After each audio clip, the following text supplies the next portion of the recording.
Can we stay in touch with the human in each other? A potent question asked by my soul brother and today's guest, Luke Kohen.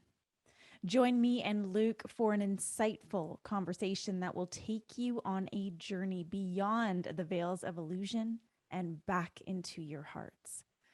In this jam-packed episode, you'll learn how your coping and defense mechanisms are impairing your ability to communicate, the importance of becoming undefended in your communication, why we have to stop mistaking values for worldviews, the difference between idealism and embodiment and why that matters today, why we fear stillness and how that fear plays into the current state of our world, why normality is a form of insanity, and the process and importance of individuating oneself to achieve autonomy.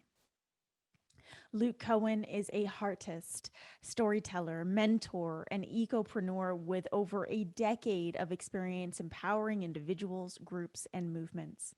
He serves as a self-mastery guide for entrepreneurs and change agents, offering advanced healing work and consulting for leaders and organizations at the intersection of social impact entrepreneurship, new systems change, environmentalism, and universal wisdom traditions. As an artist, storyteller, and influencer, Luke is helping shape a new cultural narrative and spreading a positive message to a wide range of listeners, crossing genres from hip hop and spoken word to neo soul and future folk. Luke's essence is that of a tribal person devoted to empowering community, nourishing the global village, and reigniting humanity's soul to help create a world that works for everyone. This is such a beautiful and potent conversation. And I truly, truly hope that it lands in your heart today. And if it does, please do share this with a friend. If you dig this podcast and want to connect outside the podcast, you can find me on Instagram, Twitter at I am Ruby, or join my Telegram at rubyfremon.com/Telegram. You can also find Luke online at Luke Kohen. And if you prefer text hashtag potent truth to 1781-336-0160 to stay in touch via text message. And of course, don't forget to grab a copy of my book, Potent Leadership. It's available on Amazon everywhere, or you can head to potentleadership.com. Whether you're a loyal listener or you're brand new to Potent Truth, please take a moment to drop a rating and review on iTunes and download a few episodes while you're there. Now it is time to learn the importance of embodying ruthless compassion in a triggered world with my soul brother, Luke Kohen.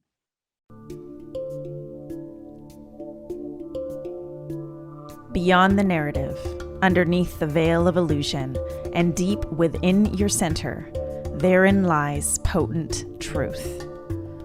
Welcome to Potent Truth, where today's leaders, change makers, and light carriers come together to question the narrative, arrive at potent truth, and lead with sovereignty. What is potency? It's who you are beneath the masks, facades, and protective gear. It's the medicine humanity yearns for, cries out for, prays for, and needs. Your potency is what sets you apart, magnetizes your following, and creates movements.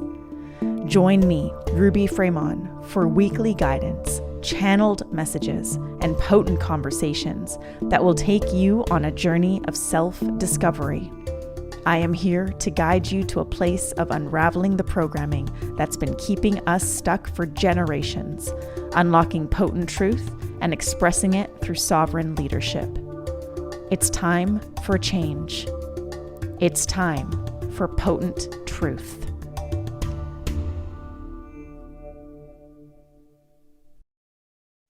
Hey leaders, I am back with another episode of Potent Truth. And on today's episode, I have a very special guest, a soul brother who has recently, and I mean recently, entered my life, but with such a fucking impact. And I'm so excited to share him and his presence and his wisdom with you today, as well as dive into what is feeling to be a very potent, deep conversation. Luke, welcome to Potent Truth. I am beyond grateful to have you here today. Such an honor, Ruby. Like, what an epic journey we're all on right now. It feels like the perfect time to converge. It's really exciting to be here. Hey, everybody. Yeah, it's so interesting with everything that's happening, with the timelines doing their thing. And we actually first connected when you were in Bali, and then now you're in Austin, which is amazing. Yeah. Everything always happens when it's meant to happen. And I strongly believe that we're meant to meet people at certain initiation points in our lives. And this past year, I've met more soul family than I have in my entire life.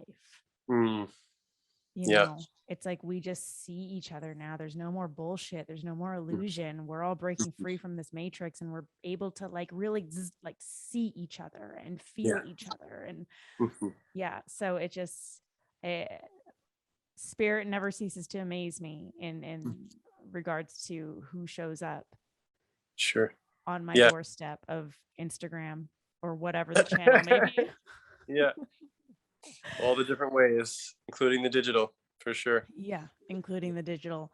And just some context for our listeners, we had some issues getting online to record this today, which of course we did, because we're about to dive into some deep, potent shit. So buckle up, family, because we're about to go on an incredible journey of truth and disillusionment. And Luke, one of the things that I absolutely love and respect about you, I saw this immediately, is your ability to transcend the reactive energy that we're seeing on all sides of everything right now. You're able to transcend that and really just share from your truth, from your channel, with such heart, which, I can do that. And it can feel really difficult at times, given the circumstances. I'd love for you to just share more about where that comes from. The journey that I've been on in my own personal healing and personal development, the particular lineage of bioenergetics therapy that I mentor in and also carry for my clients has been the gradual process of dismantling our coping mechanisms and defense mechanisms. And I think that has allowed a space that exists in me that's an undefended space. It's a soul space. And when we can speak from an undefended space, that's really like heightened communication. When two souls can sit and come into an undefended space, that to me is a grounded version of heaven on earth. Two undefended souls, and we all experience it. You experience it in moments with your partner. You experience it with people that are perceived as protagonists. But I think that the journey of self mastery in this time is like, how do we become undefended, even with a perceived threat of other, and actually share our passion and our truth fully. And so for me, it's there was a juncture in my life where I had to decide. I had to make a decision that I'm going to share my truth no matter what. In that context, it was with like the divine feminine. It was like, okay, even if this is going to be shameful or painful, I have to speak my truth no matter what. And that was a commitment I made to myself in maybe 2010, 2011. And then when it comes to these things, it's like, I'm an informer. I inform into the invisible dynamics that exist between people, between subconscious and the higher self. I'm a translator. And so as a heartist, I'm here to translate through the lens of the soul, from a deeper state of consciousness than maybe some of the separation based or duality based or personality based lenses. And so that it comes from that space within me that loves people where they are, even if I don't believe them, the same thing that they believe, or if I don't agree with them, I can still, my commitment is still to hold regard for their humanity and their their lived experience, which is difficult, obviously, when there's such perceived harm happening on both ends. That's our challenge, is can we stay in touch with the human in the other? Because once we start dehumanizing each other, that's where it gets into very dangerous and tricky territory. And this is on both sides. Mm-hmm. Yeah. So beautifully said. And that question is something that I think is important for all of us to reflect on, is can we stay in touch with the human in each other? Um, it's been since the beginning of this amplified duality. I've just found myself ruminating on the fact that we are actually all interconnected. We are actually all human beings. So we are all humans being in this existence in our own way. And yet the duality, the polarity, the division continues to become amplified. And I love what you said about the coping and defense mechanisms, because it's so true. Like, this is what's creating the triggered state of communication. Yeah. And, I'm not immune to it. I find myself feeling Sure. those mechanisms come Hey. up. And when I do, I take that as an opportunity of like, hey, I need to put on the brakes here and just like do Yeah. me for a second. Like, Yeah. let me just breathe and ground my energy. Yeah. I often say that to people in this time, like, hey, it's if you're finding the need to convince someone to believe something, you're actually not living in the self-assurance of life's intelligence. If we actually have to change how someone else thinks to feel safe, there's work there. So like for me, I'm like, hey, if you're having a very strong reaction, it might be more about that, and your work might be more about why you're triggered and how you're triggered than it is the actual content. Mm-hmm. Yeah. Yeah. And the illusion that it's all about the content is where we get just completely lost in the separation narrative. It's so easy to other when someone doesn't believe. It's so easy to blame. It's so easy to project out.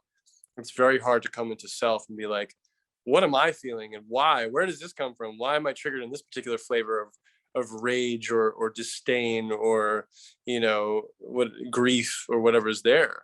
Mm-hmm. Some people go into their childhood wounds not feeling hurt. Some people go into it from a space of they perceive harm, and so they feel the need to convince, because it feels like the world's going to fall apart if people don't believe what they believe around it. Mm-hmm. And it's the duality is so amplified right now, and I believe that part of the divine intelligence of that is to create enough contrast. It's like the paradox and the irony of the democratic republican orientation towards my body my choice right now. Like the mirror, the smoke and mirrors is so amplified that hopefully people can, because it's so amplified, will be able to actually see it, Mm-hmm. right? Mm-hmm. Hopefully. Well, that's what we're hoping for, right? That's what we're hoping for, is for it to reach this breaking point where things become so absurdly obvious Yeah. that people wake up to it. And we also both know that the the psyops and the manipulation runs so deep. You know, Yeah. it runs so deep. The propaganda, the brainwashing, all of it. It runs so deep beyond just our existence in this generation. It runs through Yeah. generations. Oh The yeah. belief that authority knows best, for that Yeah. authority demands our respect. Like, we get to just respect without question.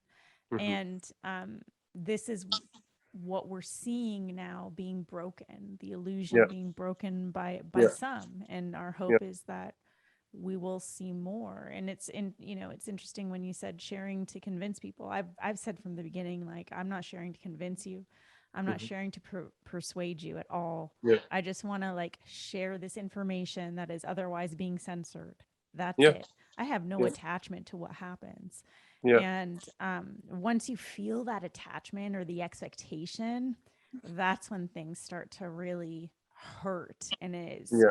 it starts to become heavy and drag Yeah. you down and drag you Yeah. under. And I feel like that's what we're seeing on a mass scale from people on all sides of the Sure. equation.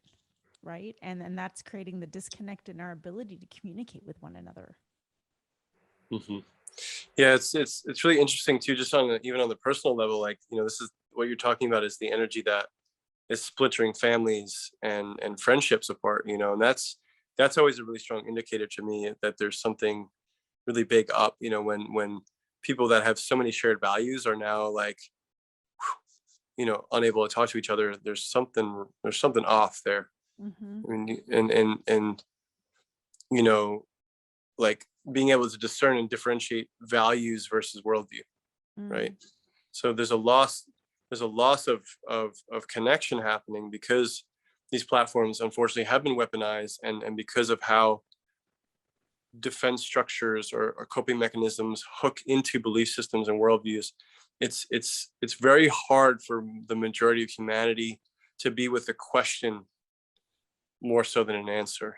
Mm-hmm. And so the mystery is really important at this time, to be willing to not know, to have a healthy relationship with the unknown. And where authority and the blind obedience of authority and the way that society and the way the consciousness is playing out right now, it is like there's a lot of people doubling down on those systems because of the perceived safety, comfort, all the things that they're going. So the other worldview now is threatening, because it threatens a perceived way of life or a perceived way of being that has been heavily invested into. Like I find myself having these personal conversations because there's people that, regardless of the side of the fence they're on, they love me and respect me enough. And they know I've done enough work on myself that there's some inkling towards like, I'm curious how you feel about this because I'm having trouble.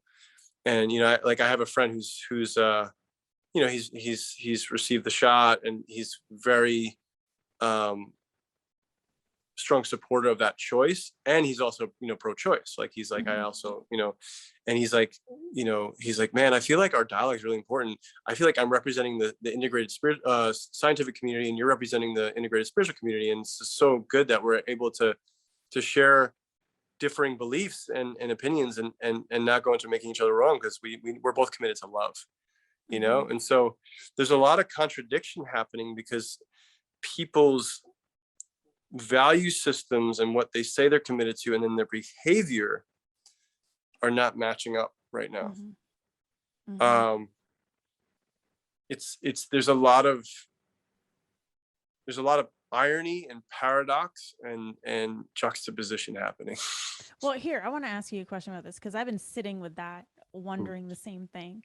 So I have always been a firm believer that our values are like the blueprint upon which we build our entire lives. And for a huge chunk of our life, we think we know what we value, but we don't. It's just what's been projected on us. Then we go through our own awakening, and then we uncover our true values. And yet I'm noticing the same thing. Like, there are people who, and this is the question, the people who say they value one thing but then behave in a different way that contradicts their values. Do you think it's because they actually aren't clear on what they value? They actually value something different, or is it something that is interfering with their belief system? It's a more of a worldview issue and an embodiment issue than it is a value system based issue, because there's people on either side of the fence that perceive harm, that have the values of unity and have the values of love and the values of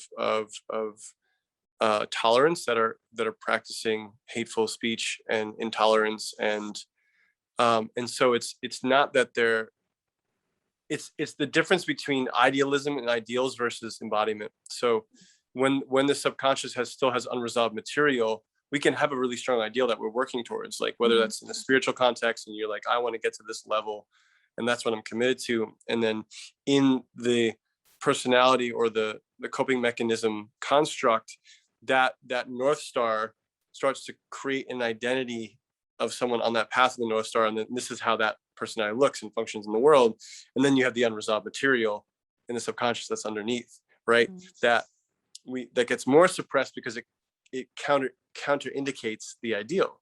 So people invalidate themselves or try to invalidate each other because the unprocessed wounding or the unprocessed subconscious material literally contradicts their own ideal. And so what's happened is a loss of humanity. We all have our slice of the sacred wound, and we're living on a triggered planet right now with the core wounding of the collective. And our version of it, our slice of it, is up for everybody. And so the worldview clash is more to do with identity than it has to do with the content.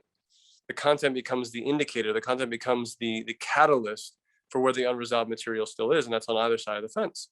You know, the people that are doubling down into the societal norms, they're getting the group thought justification, and same thing with the fringe. And it's creating more separation into either camp.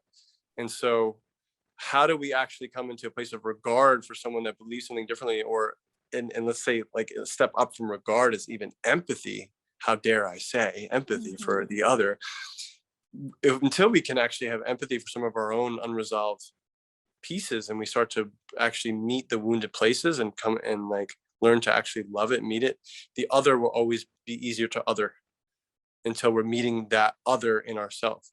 Right. So the initiation of the collective initiation or invitation is to start to see self in the other. And it's very confronting to do that, because if we do that, the ego mind believes that we're making them right, or that we're wrong. And if we're wrong or the other's right, then you know, fill in the blank, then I'm not safe, or I'm, you know, like whatever, that like it contradicts all the ideals. So again, the unprocessed shadow material of everyone is being projected out onto the movie screen of life right now in one of the most nuanced and wildly complex ways that I've ever seen.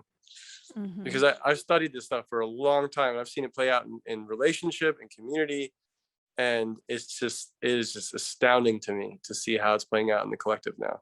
But it's good news, because the shadow material is actually being poked, whereas it's easy to brush it under the carpet, numb, check out, disassociate, invest in these external things, and avoid the work, avoid the material. But life is like, nope, we're in an evolutionary process right now, so we're going to start to jolt you in the unresolved places that you have inside of yourself. And what does the ego do? Ego does, it goes, fuck you for poking me, you're wrong, and now I'm gonna make you the enemy and shadow project and other you, because I don't want to ever even assume that it's me or something inside of me. Yeah. That would be self-responsibility. And that is a very difficult path. Yeah. And it's you know, like you said, we're seeing this on a collective scale. It's everyone's shadows, both individual and collective, being projected into the world at this time. And we must be willing to own a piece of that, and not just blame other people for it, for what's happening in our world. Like, we all own a piece of this. This is all Totally. us. Like, this is our shit that's being Our projected. shit. Our. And it's why now has been the most potent time, in my opinion, for self-work, you know, for us to heighten our awareness, for our own behaviors, to become inquisitive with ourselves, to question and get curious about our behaviors, our decision making, why we do the things we do, how we show up, what energy we're carrying at all times, because that curiosity helps us peel back the layers of protection that we've built, the different personas, the different identities, to really uncover who we are beneath all of that. You know, and that is such important work for us to do. Like, you and I share a vision for where humanity is going, and a lot of our listeners do as well. And it's like, the way that I see it is, we're returning to the land, we're returning to the earth, we're returning to a place of community, of tribal union, of being able to sit together around a fire and eating food that we've just grown. You know, this is what we're returning to. But in order to do that, we need to be who we need to be to create that. Like, we cannot do that with the programming that we have been carrying for generations, to live in this fucked up hustle, do more, be more, get more society. Constant It doesn't work. Yeah. That's And I think that's the hardest thing for most people, is the slowing down and dare I say stopping, even the deep pause, to connect with the living stillness of creation that's actually underneath this whole play. There's a profound stillness and emptiness. And what happens when people get in touch with that for the first time, they usually start to grieve, because they feel all the buildup of energy and all the ways that they've defended themselves, all the things they've done to try to survive reality and cope with the traumas and the pain. And they get still for the first time. They grieve, because it's there's a saying, one of my mentors, when we get off the battlefield, then we can grieve. And so most people, they're in survival. They're just they're, even if they're like a millionaire, so I know millionaires that are functioning in a very advanced level of survival consciousness. And they don't know how to stop. Their nervous system is in go mode all the time. They don't know how to turn off the mind at night. They don't know how to get into stillness. And the lifestyle that you're talking about, that our ancestors lived in, which was in a harmonic with nature and Earth's intelligence, there's a state of beingness that doesn't require any persona. I'd say it's more archetypal. It's like life's still going to move through us in particular ways. Like we still might be compelled to share a song, or you might be yours to do to plant the food. Someone else might be doing, whatever is genuinely theirs to do, like how life uniquely moves through them. But the managing of perception is gone, of having to be somebody. And the return to beingness is very, very difficult, because the entire setup of this modern society and the way that our world is functioning, and the stacking of coping mechanisms on top of coping mechanisms from generations of trauma, there's a lot to dismantle to come back to a pure state of beingness. It's very unfamiliar, and that unfamiliarity, especially if there's not tools to understand grieving, like people will fight it at all costs. Every human being, no matter where they are on their spiritual journey, on their path, is having a conscious or unconscious negotiation with stillness, how much stillness they can allow themselves to feel or resist. And that's all of us, myself included. Every single human being is either unconsciously or consciously negotiating their relationship with stillness. I feel that so deeply, because since 2019 I have been in my own destruction of the old internal programming and paradigm of the do busy, quote unquote type A personality, hustler, getting shit done, pride myself on getting shit done. High achiever syndrome, I call it. I have it too. And I took that and went into the jungles of Peru, and all of a sudden was completely detached from technology, from electricity, from everything. And sleeping on a single moldy as fuck mattress that was probably like 2 inches thick, and sitting in dieta. And my biggest struggle for the first 5 days of my 14-day stay there, my biggest struggle, what I cried the most about, and it sounds insane to me saying this out loud now, but this genuinely was the thing I cried about every day, was I don't have anything to do. I found myself getting the broom from the kitchen and like just cleaning my tambo, cleaning my hut, because I was like, I just need something to do. But by the end of that trip, I could lay for hours in the hammock and do nothing. And it was such it was probably the deepest, most profound reprogramming I've ever experienced in my life, because that it completely shifted the way that I operate in life and business. I came back and completely changed my business. I'm still constantly changing it to create more presence, to create more stillness, to create more just being. And it is the greatest struggle for humanity right now to be with that. It's so confronting. On my 40th birthday, I told you, like, I decided I would be alone and completely unplugged in a tiny cabin. And I did that. and it was confronting, but I knew it was going to be confronting. Yeah. And I knew that that was the medicine that I needed. And it's also the medicine that humanity needs right now, because this is I just see everyone on this hamster wheel going and going and going and going. And even now, even those who claim to be leaders, but you're still on the hamster wheel. I see you. You're still running everything the same. Yep.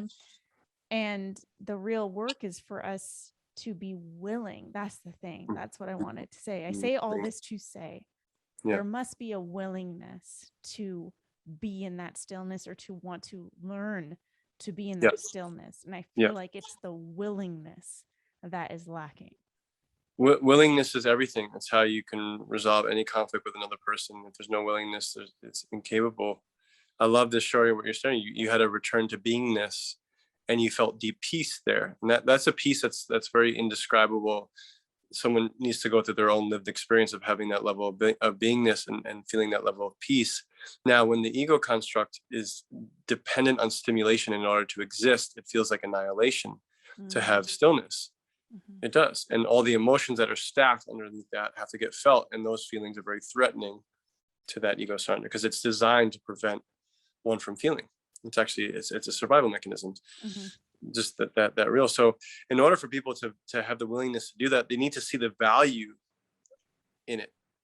And we don't have a culture set up to that values presence or stillness or peace as a focus, as a value system, as a priority. The culture is not set up that way. It's set up and designed to keep us in stimulation, to keep us in separation, to keep us in the hamster wheel at all costs, really, because if I stop, I'll die. That's what it communicates to the nervous system. If I get off the hamster wheel, I will freaking die. It's not true, but it's true for the ego mechanism, and so we're gradually starting to build context around these things. We don't have the context for it as a collective.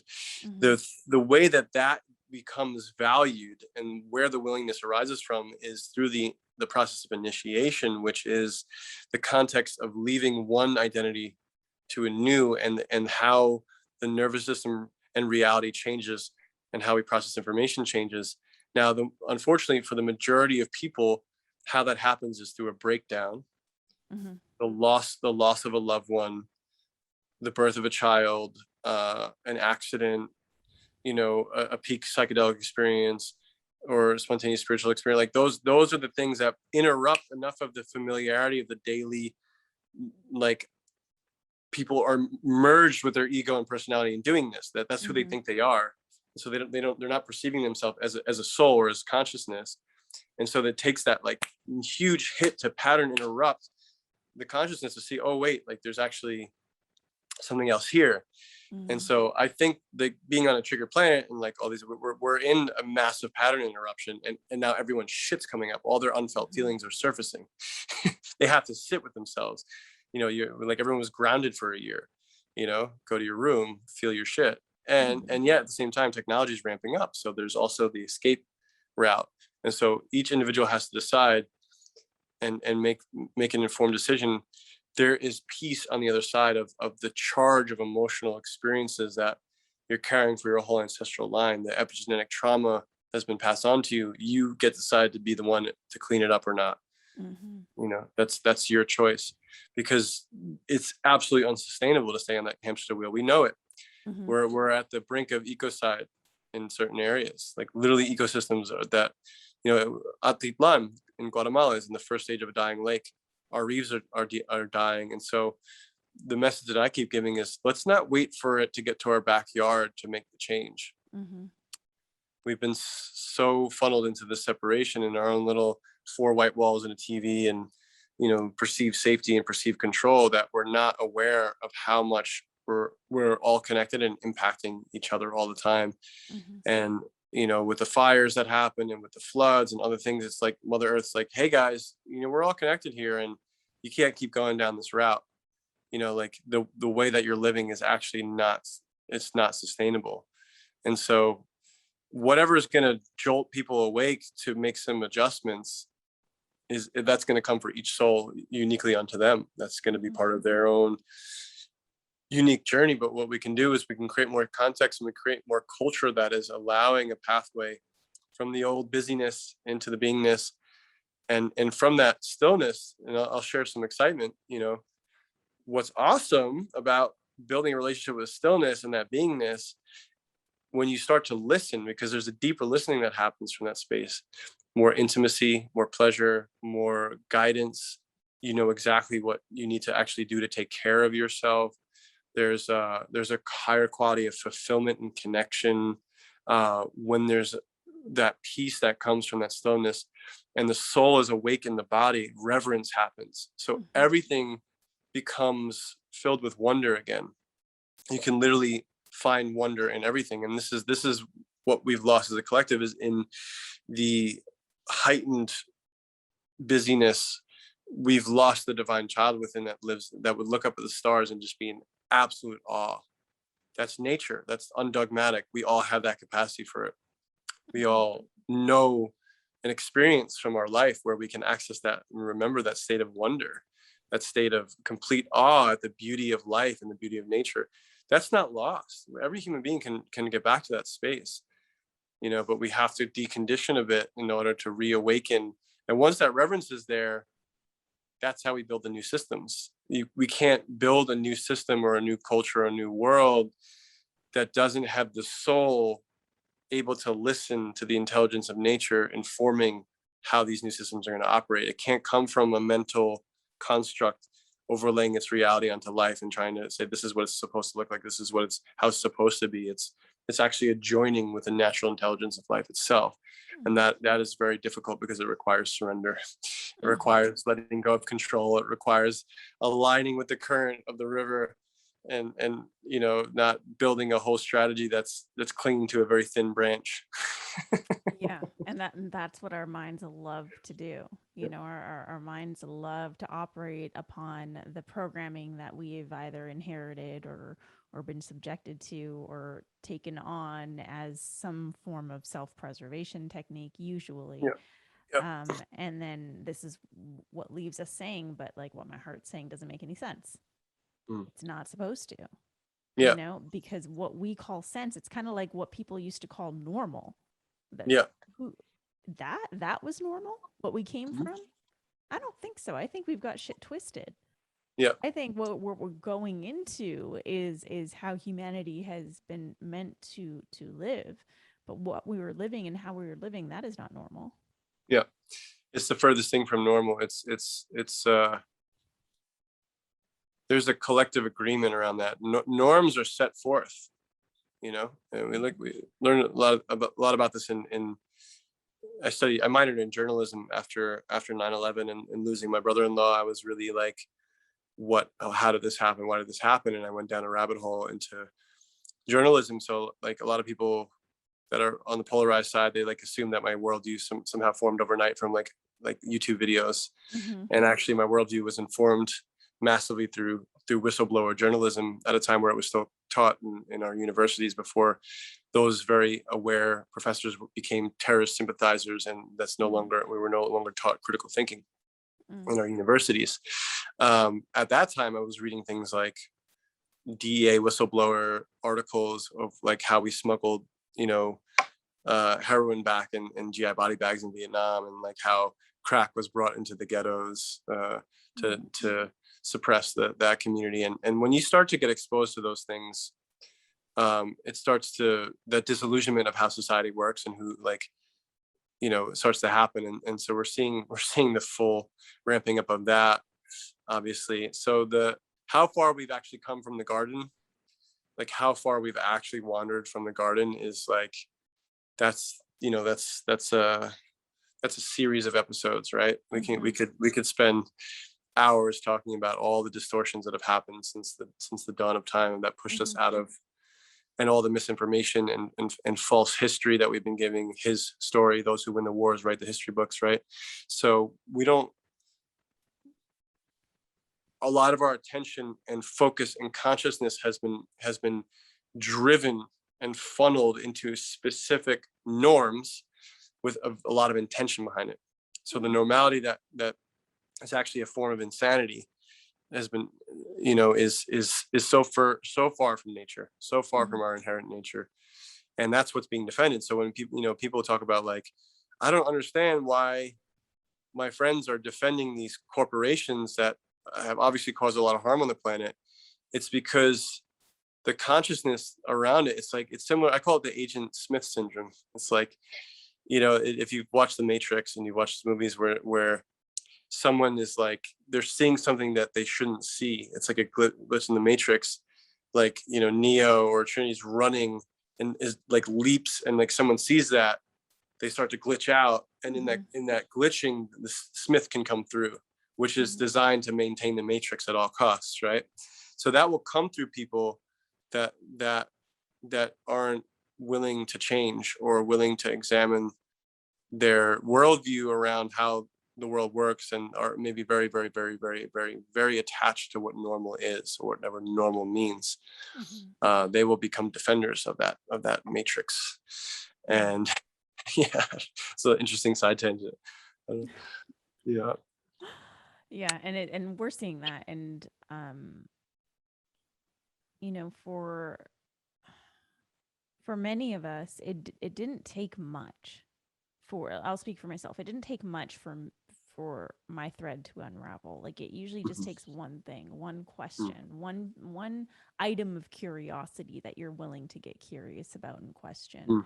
And once you question that and start looking into it, then another question appears, and another, and all of a sudden Yeah. you've got this thread and this giant ball of yarn that you've been carrying around your entire life, and you're just Yeah. unraveling it and unraveling it and unraveling it. And that's all it takes, is just like Yeah. that one moment, that one question, and Mhm. that moment of willingness to really look into that. Mm. And that's, for me, I feel like that's the one thing that I hope for, is for everyone just to have that one moment, not even for others, but for themselves. Like, for me, Mm. when I felt free enough to question things, that was my own internal matrix that I escaped, that I got Mhm. out of and returned Yeah. back to myself. That was like a reclamation of sorts. Mm. That feels so empowering to know, like, I have the power to question things. I have the power to decide what's best for me. Sure. I have that power. And for so long I was giving that power away. Mhm. That's my hope for Mm. people in our world, is Yeah. just to come to that point, like, to bring people, to get people to come back to that place of just sovereignty, of really understanding what's theirs, Yeah. so that we can stop giving away like these pieces of ourselves Yeah. to those in quote unquote authority or perceived positions of power. It's kind of like a toxic codependency. Oh, So 100%. The most so toxic relationship of all time. yeah, and there's disillusionment in order to break that cycle. There's people that stay in marriages that are miserable for 20 plus years because the unknown or the unfamiliar is more threatening. Even if there would be a more fulfilling partner, they will find ways to justify staying with it. They're addicted to it. The nervous system actually gets addicted to it. So, if you've ever dealt with addict behavior, or you had an addicted parent or toxic parent, I mean, that's essentially what the world's looking at, is very manipulative, toxic parenting. And the child consciousness that has been abandoned through the doingness and all the other things projects out ideal parent onto Mm-hmm. these political systems or authorities, and it's kind of like a Stockholm syndrome.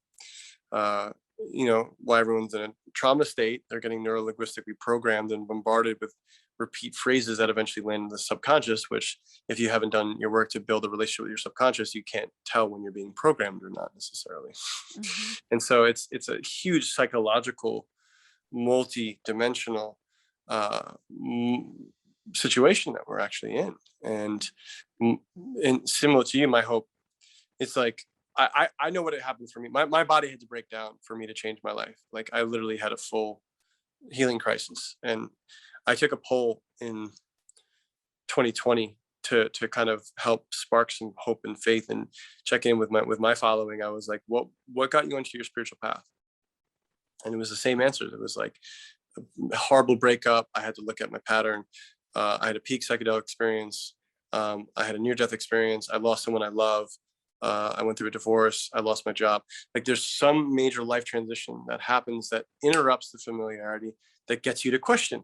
Mm-hmm. And then you start to see, oh, these are the areas I've been beating myself up, or here's the areas where I've been, giving my power away, all that. Like, so I think there is like a perfection to what's happening in its own way, as painful as it may be for some and as scary as it may be for others. We couldn't keep going the same direction we were going as a species. It is fully unsustainable. And now that everything's ramping up, we're at this juncture point where sort of the breakaway civilization is happening, and you can re-opt into the old system, and it's more controlled, being at the teat of government, mommy and daddy, supplying you your allowance, or you individuate.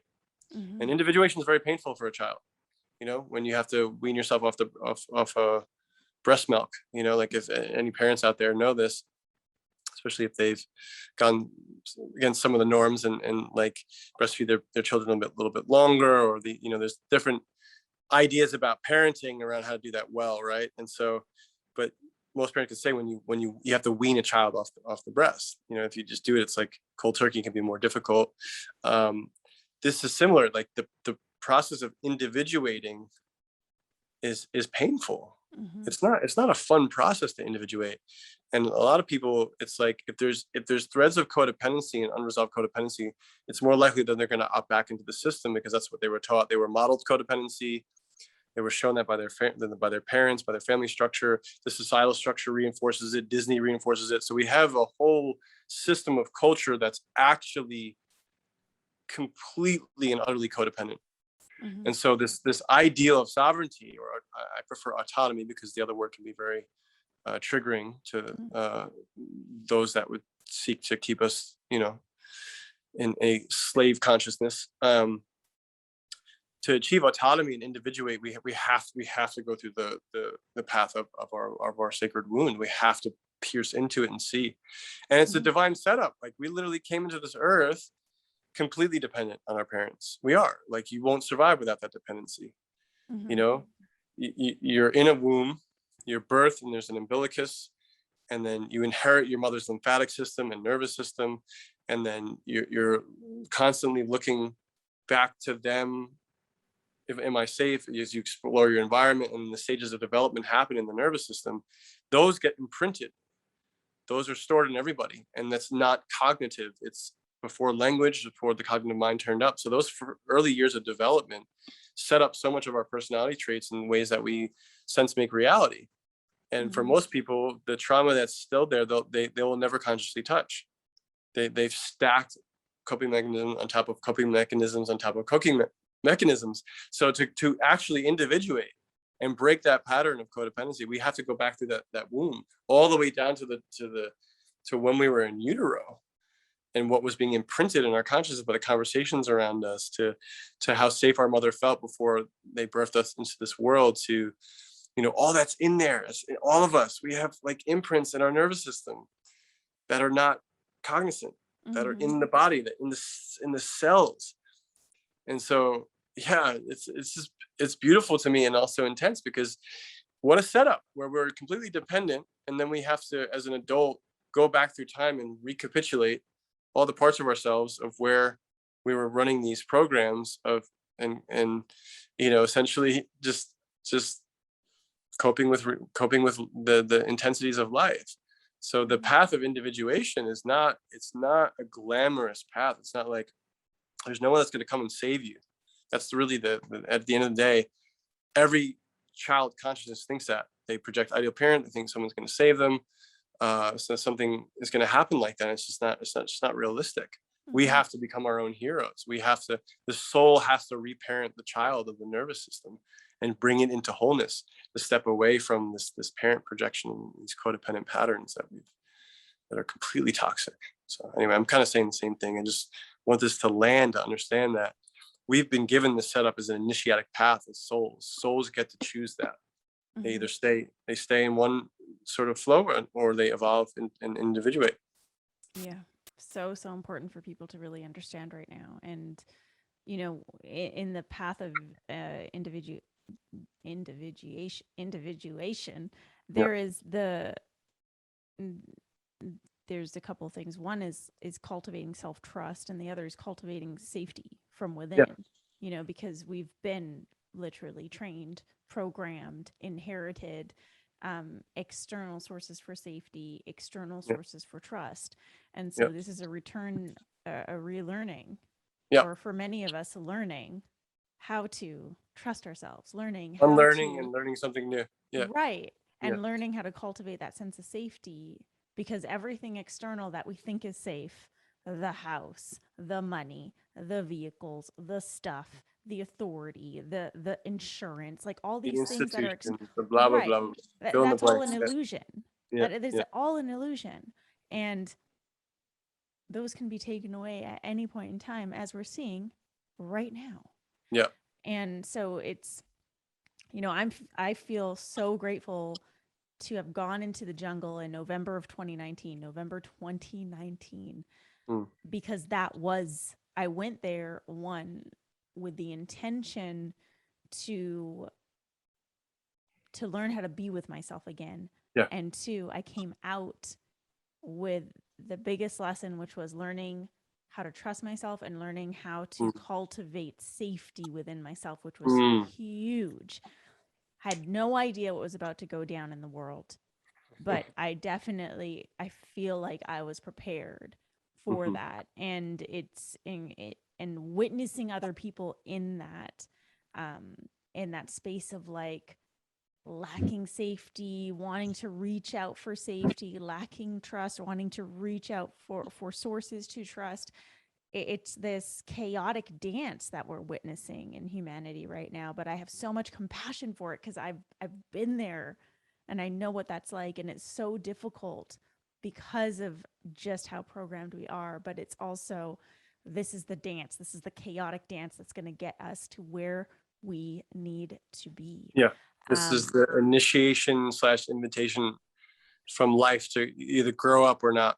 Exactly. Yeah. Do you want to individuate from mommy and daddy and become an adult soul, or do you want to cling to the survival mechanisms and create separation and perceiving the other as threat and all the things that have been going down through generations? We're also on a multidimensional level in the echo of timelines. So all the unresolved karma and emotional trauma from World War II and fascism and what happened with that, all the unresolved trauma of colonization on the planet, all the unresolved, trauma. And simultaneously, there's an echo of a timeline where after the plague came the Renaissance.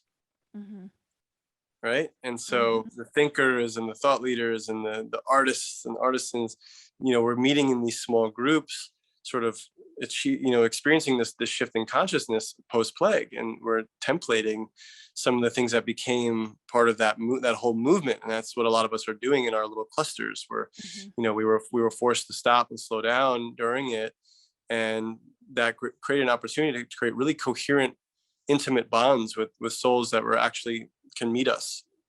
And that's been happening all around the world during 2019, 2020 into this year. Is there's people that have had a deepening of connection in ways that they've never experienced, a deeper safety in their relationships, because they weren't being distracted with large group gatherings and things. They can go really deep with a set of people. And what happens? They start to heal trauma. They start to bring ideas forth and create new businesses, new ideas to meet the times. And so I believe that we're at the dawning of a new renaissance that's at least available to humanity if we choose it. We're at the dawn of a new age. I 1,000% believe it, know it in my soul. Luke, we're reaching the end of our recording, and I feel like I could talk for hours. Yeah, we're just getting started. Yeah, we're just getting started. Truly, fam. Yeah. We are just getting started. It's a good started. warm-up. Good warm-up podcast.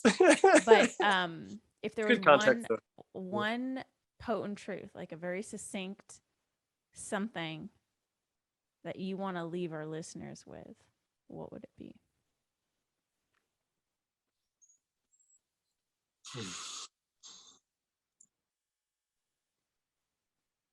Yeah, there's an invitation from life right now to align with the self-organizing intelligence of nature, and I think it's important for people to know that we don't have to go backwards.